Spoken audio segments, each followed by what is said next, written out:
What's good, ladies and gentlemen? Arnold Telagaarta here, and welcome back to Wrestling Kid Productions, and welcome back to another episode of Top 5. In today's episode, we're gonna talk about my top 5 favorite heels of all time. I don't want to offend anyone right now, but just in case you guys aren't familiar with wrestling terms, some of you are not, heels are the bad guys. The first heel that I'm gonna mention is CM Punk. Yes, the straight edge savior himself. I know at his height of popularity in the WWE, he was a face. But man, I love his heel work, especially when he was the leader of Nexus. Do you guys remember that? When he was the leader of Nexus? How random is that? And why? Why was he the leader of Nexus? But CM Punk was such a great heel. He was amazing on the mic. He's one of those wrestlers that have that it factor where he's amazing in the ring, but at the same time, whenever he has a mic, you believe every single word that he's saying. You don't feel like it's a script. You just know that it's coming from a very, very real place. And it just goes to show how talented he is. Even in the straight edge society, he was an amazing heel there, as well as the cult leader character. Fun fact, the reason why CM Punk had his hair slicked back for a while is because he wanted to embrace the heel character. He did that because he really wanted to look like an old school bad guy that you would see in classic movies. And he was just amazing at being a heel, because I feel like the CM Punk character is not even a character at all. I feel like it's just Phil Brooks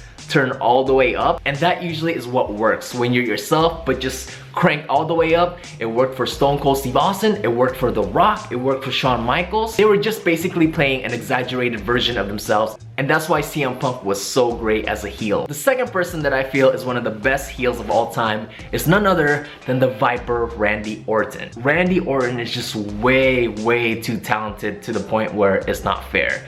Hi Blake. He's just passing through. You okay? He's so talented in the ring. He is smooth as butter. I feel like wrestling just comes so naturally to him. But he was an awesome heel, especially in his early years, because based on the stories that I've heard, apparently Randy Orton was an asshole in real life. There's just something cold about him that really works. The whole Viper, the whole cold-blooded snake thing he's got going on. Being a face, in my opinion, doesn't come natural to him, because you can tell that he's not having fun when he's a baby face. You know, his character becomes stale. I feel like Randy Orton really shines when he's not playing the good guy character, especially when he had that feud with Triple H at WrestleMania 25. I feel that was Randy in his prime. Not to say that he's old now or that he's past his prime, because that's obviously not true, because he's still amazing in the ring.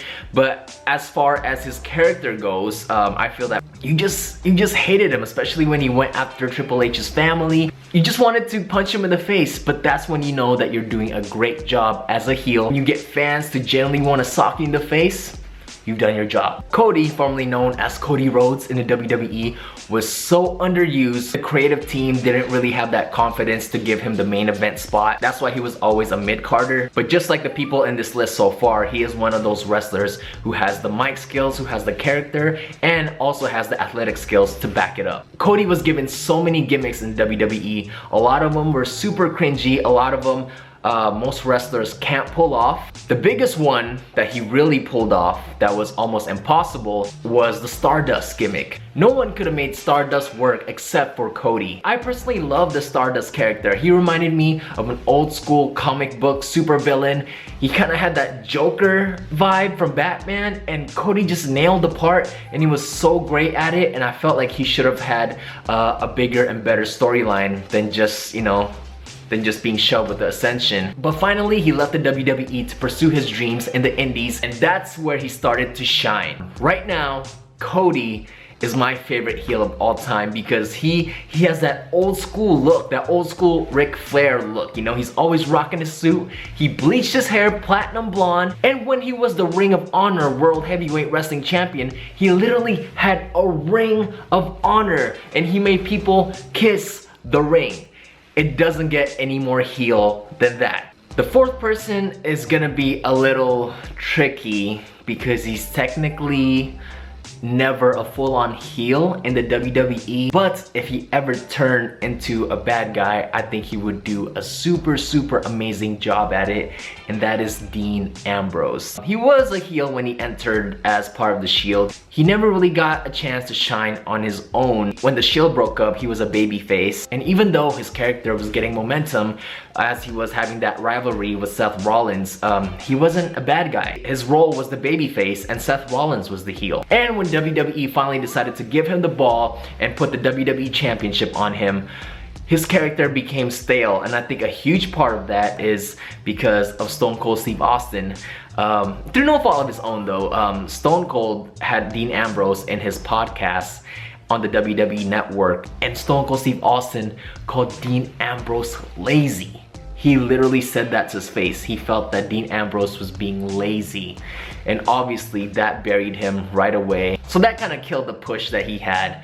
But I'm telling you, I hope that when Dean Ambrose comes back, I hope that he turns on his brothers Rollins and Reigns so he can finally become the heel that he was born to be. And finally, the #1 best heel of all time, I would have to give it to none other than the Nature Boy, Ric Flair, and I don't think anyone is gonna argue with me on that. I remember being an 8-year-old little boy and almost in the verge of tears because I was watching my favorite wrestler Sting getting beat by this cocky old man, and I'm like, why? Sting, get up, you can totally kick his ass. Come on, man. And he did all the heel moves. He would do the low blows, the cheap shots, the right to the eyes. He doesn't get any better than Ric Flair. Ric Flair is really great at his job. He knows how to get the reaction that he wants out of the crowd. He just makes wrestling so believable. So that's it for this video. Thank you guys so much for watching, and I'm super excited for today because the day that you guys are watching this right now, the day that I'm uploading this, it is actually Raw's 25th anniversary,